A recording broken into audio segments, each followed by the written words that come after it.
ఒక్కొక్కడు పిచ్చి పిచ్చి వాగుడు వాగుతూ ఉన్నారు. తెలుసుకోండి, మీరేం మాట్లాడారో తెలుసుకోండి. గిఫ్ట్లు తీసుకుంటే తప్పు లేదన్నటువంటి వ్యక్తి, దుర్మార్గమైనటువంటి వ్యక్తి, ప్రజల బియ్యాన్ని దోచుకున్నటువంటి వ్యక్తి, పేదవాడికి చెందినటువంటి రేషన్ బియ్యాన్ని గోడౌన్లో పెడితే పందికొక్కలాగా మెక్కి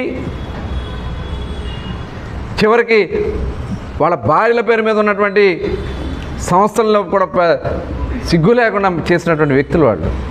వ్యక్తులు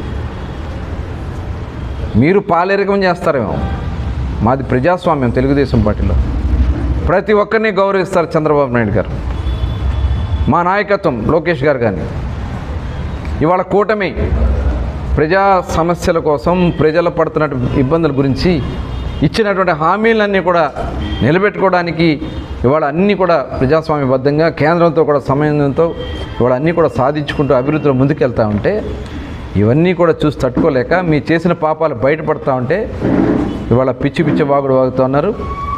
తప్పకుండా ఎవరేం చేస్తారో అన్నీ తెలుసు. పందికొక్కులాగా పేదల బియ్యాన్ని, రేషన్ బియ్యాన్ని బొక్కినటువంటి దుర్మార్గులు తప్పించుకోలేరని చెప్పి తెలియజేస్తాను.